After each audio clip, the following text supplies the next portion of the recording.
सभी पेंशन धारकों को नमस्कार। प्रकाश रिंदी यूट्यूब चैनल पर एक बार आपका फिर से स्वागत है। दोस्तों, यदि आपको या अपने परिवार के किसी भी सदस्य को वृद्धावस्था पेंशन, विधवा पेंशन और विकलांग पेंशन मिलती है तो पेंशन धारकों की मौज हो चुकी है, क्योंकि दोस्तों 4500 रुपए पेंशन जारी की जा रही है।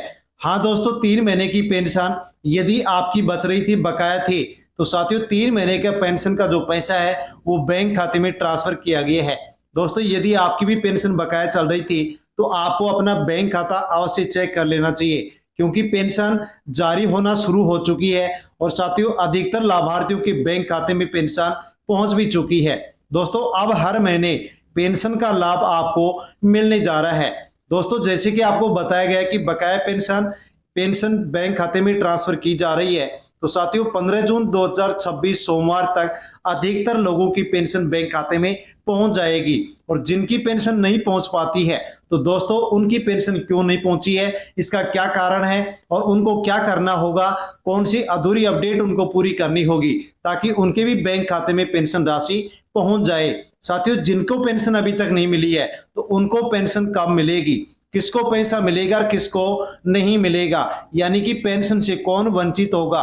और यदि दोस्तों पेंशन आप पात्र हैं और पेंशन आपको नहीं मिली है तो आपको कौन से जरूरी काम करवाने होंगे, क्योंकि साथियों कई राज्यों में पेंशन को लेकर के गहन जांच चल रही है और जो पात्र मिल रहे हैं उन्हीं की पेंशन भेजी जा रही है, वरना पेंशन को रोक दिया गया है। बहुत से ऐसे लाभार्थी भी हैं जो कि पात्र हैं लेकिन अधूरी अपडेट होने के कारण उनकी पेंशन उनके बैंक खाते में ट्रांसफर नहीं की जा रही है। तो दोस्तों, यदि आप पात्र पेंशनधारी हैं और पेंशन आपको अभी तक बैंक खाते में नहीं मिली है तो जान लीजिए कि कौन कौन से जरूरी काम आपको करने होंगे। दोस्तों, पूरी अपडेट, पूरी जानकारी आपको वीडियो में मिलने वाली है, इसलिए अवश्य आप वीडियो को अंत तक जरूर देखें और पूरी जानकारी लें। जानकारी लेने से पहले प्रकाश रिंदी यूट्यूब चैनल पर पहली बार विजिट कर रहे हैं तो चैनल से जुड़ जाएं, सब्सक्राइब कर लें, बेल आइकन प्रेस कर ऑल पर क्लिक अवश्य कर लें।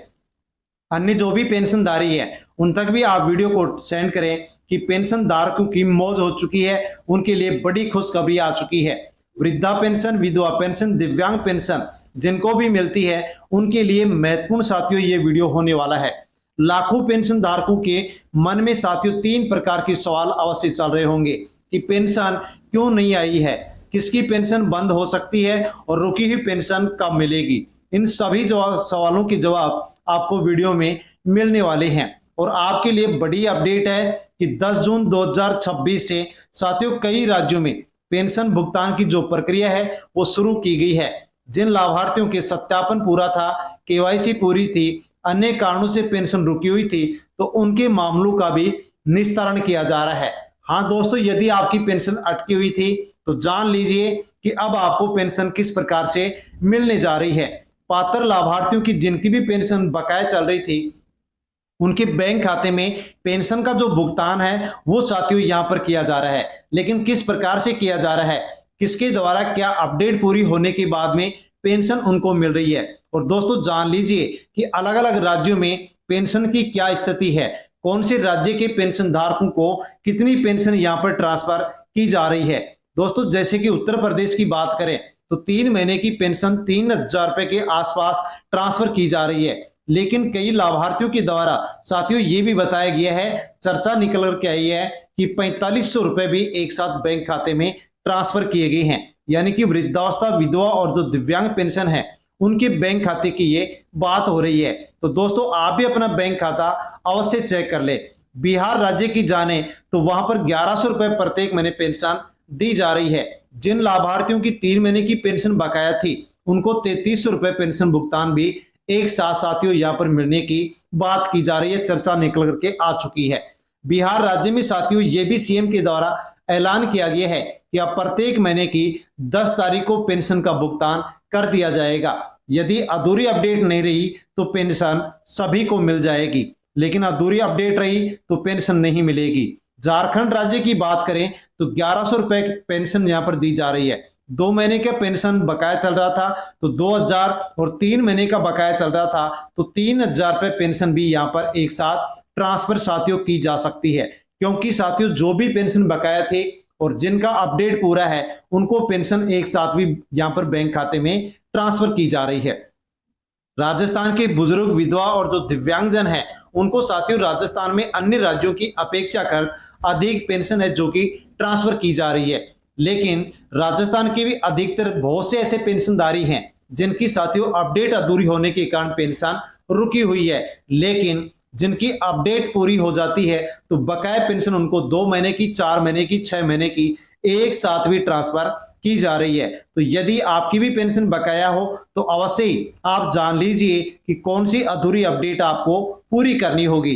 दोस्तों, हरियाणा राज्य के पेंशन धारकों की बात करें तो अन्य राज्यों की तुलना में हरियाणा के पेंशन धारकों को भी अधिक पेंशन 3,000 या फिर 3250 रुपए पेंशन ट्रांसफर की जा रही है। और जिनकी बकाया पेंशन थी 2 महीने की, 3 महीने की, उनको साथियों एक साथ यहाँ पर 6,000 रुपए या फिर 6,500 रुपए भी पेंशन ट्रांसफर की जा रही है। दिल्ली में भी दोस्तों अपेक्षाकृत पेंशन है जो कि वृद्ध, विधवा और दिव्यांग पेंशन धारकों को अन्य जो राज्य हैं उनकी अपेक्षाकृत अधिक पेंशन ट्रांसफर की जा रही है। मध्य प्रदेश और छत्तीसगढ़ के साथियों 4.5 लाख जो पेंशनधारी हैं उनकी भी एक गुत्थी अब सुलझने जा रही है। 25 साल पुराना आपसी सहमति का जो झंझट है यानी कि धारा 49 की जो बाध्यता है वो खत्म होने जा रही है। साथियों, पेंशन जो कि केंद्र सरकार और अन्य राज्य सरकार है उनकी द्वारा जो घोषित की गई है उसी प्रकार से साथियों अब इन पेंशन धारकों को भी इंतजार नहीं करना पड़ेगा, क्योंकि दोस्तों मध्य प्रदेश छत्तीसगढ़ राज्य के विभाजन के बाद लागू राज्य पुनर्गठन अधिनियम की धारा 49 के कारण दोनों राज्यों के पेंशन धारकों को जो वित्तीय लाभ है, आर्थिक जो सहायता है वो मिलने में देरी हो रही थी। लेकिन अब इस प्रक्रिया को पूरी तरह से बदला जा रहा है। क्या बदलाव होने जा रहा है कि धारा 49 की जो बाध्यता है वो अब खत्म की जा रही है। सीधा और जल्द लाभ अब साथियों इन दोनों राज्यों के पेंशन धारकों को मिलेगा। केंद्रीय जो पेंशनधारी हैं उनके समान अब इनको लाभ दिया जाएगा। इसके अलावा 7वां वेतनमान और जो 6वां वेतनमान है उसका लाभ भी छत्तीसगढ़ और साथियों इन दोनों राज्यों के जो भी पेंशनधारी हैं उनके बैंक खाते में ट्रांसफर होगा। आपके लिए अब जरूरी अपडेट है कि पेंशन क्यों नहीं आ रही है, इसका क्या कारण हो सकता है।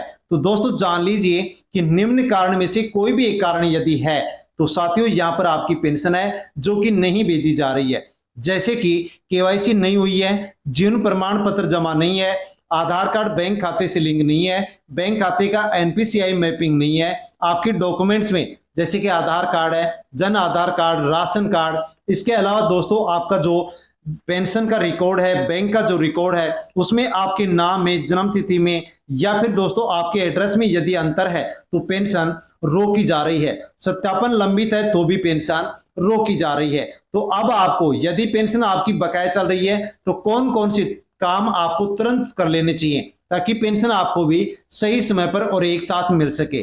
जैसे कि केवाईसी आपको करवा लेना चाहिए, जीवन प्रमाण पत्र जमा कराना चाहिए, आधार कार्ड बैंक खाते से लिंक करवाएं, एनपीसीआई डीबीटी का जो ऑप्शन बैंक में है एक्टिव होना चाहिए, बैंक खाता साथियों मोबाइल नंबर आपका अपडेट होना चाहिए, नाम और जन्म तिथि का मिलान अवश्य करें। कोई भी डॉक्यूमेंट्स में मिस्टेक है तो उसको आप अवश्य ही सही करवाएं। किसकी पेंशन बंद हो सकती है? हाँ दोस्तों, अब यहाँ पर आपके लिए सबसे जरूरी अपडेट है कि अब पेंशन किसकी बंद हो सकती है। सरकारों के द्वारा व्यापक जांच साथियों अब पेंशन योजनाओं में लाभार्थियों की जा रही है और अब अनेक लोगों की पेंशन है जो कि बंद होने जा रही है। ऐसे कौन से साथियों लोग होंगे जिनकी अब पेंशन बंद हो सकती है? जो भी लोग फर्जी दस्तावेज लगा करके पेंशन ले रहे थे, गलत आय प्रमाण पत्र दे रखे हैं, गलत उम्र दिखा करके पेंशन ले रहे थे, 2 योजनाओं का लाभ ले रहे थे, मृत व्यक्ति के नाम से पेंशन ले रहे थे और अपात्र यदि कोई लाभार्थी है तो ऐसे लोगों की अब पेंशन बंद हो सकती है और उनको पेंशन नहीं दी जाएगी। दोस्तों, रुकी हुई पेंशन यदि आपकी है, बकाया पेंशन यदि आपकी चल रही है तो उस पेंशन राशि का क्या होगा? तो जिन लाभार्थियों की पेंशन तकनीकी कारणों से रुकी हुई थी और भुगतान यदि अब उनका पूरा हो गया है, सत्यापन अब उनका पूरा हो गया है तो अब उनको भुगतान किया जाएगा। हाँ दोस्तों, कई मामलों में देखा गया है कि जो लंबित साथियों राशि थी वो अब एक साथ भी यहाँ पर भेजी जा रही है, भेजी जा सकती है। क्योंकि दोस्तों यदि तकनीकी कारण से या फिर आपकी कोई अधूरी अपडेट के कारण पेंशन रुकी हुई थी और आप यदि पात्र हैं तो तकनीकी जो सुधार है उसको सुधार दिया गया है और आपकी जो अधूरी अपडेट थी उसको आपने पूरा कर दिया है। तो अब एक साथ भी आपको बकाया पेंशन मिल सकती है, जो कि आपको पेंशन साथियों बैंक खाते में डीबीडी के माध्यम से सीधा भुगतान किया जाएगा। तो सभी के लिए जरूरी सूचना है कि केवाईसी अवश्य करवाएं, जीवन प्रमाण पत्र अपडेट रखें, आधार कार्ड को बैंक खाते से लिंक करवाएं, एनपीसीआई स्टेटस चेक करें, बैंक खाते की जानकारी सही रखें, मोबाइल नंबर को अपडेट अवश्य करवा लें ताकि बकाया पेंशन आपको मिले और आगे भी पेंशन आपको मिलती रहे। अंतिम अपडेट है कि पेंशन भुगतान की प्रक्रिया शुरू हो चुकी है। पात्र लाभार्थियों की जो पेंशन है, जो स्वीकृत पेंशन है, वो पेंशन राशि का भुगतान बैंक खाते में किया जा रहा है। और जिनकी पेंशन रुकी हुई है लेकिन दस्तावेज यदि अब पूरे हो गए हैं, बैंक खाते की स्थिति सही है, तो उनको भी पेंशन भेजी जा रही है। दोस्तों आप कमेंट करके अवश्य बताएं कि वृद्धावस्था पेंशन, विधवा पेंशन, दिव्यांग पेंशन में से कौन सी पेंशन आपको मिलती है और कौन से राज्य से पेंशन ले रहे हैं और कितनी महीने की पेंशन आपकी रुकी हुई है। कमेंट करके अवश्य बताएं। और साथियों जानकारी अच्छी लगी हो तो वीडियो को लाइक अवश्य करें, अन्य लोगों तक भी वीडियो को सेंड करें। प्रकाश रिंदी यूट्यूब चैनल पर पहली बार आए हैं तो चैनल से जुड़ जाएं, सब्सक्राइब कर लें। धन्यवाद।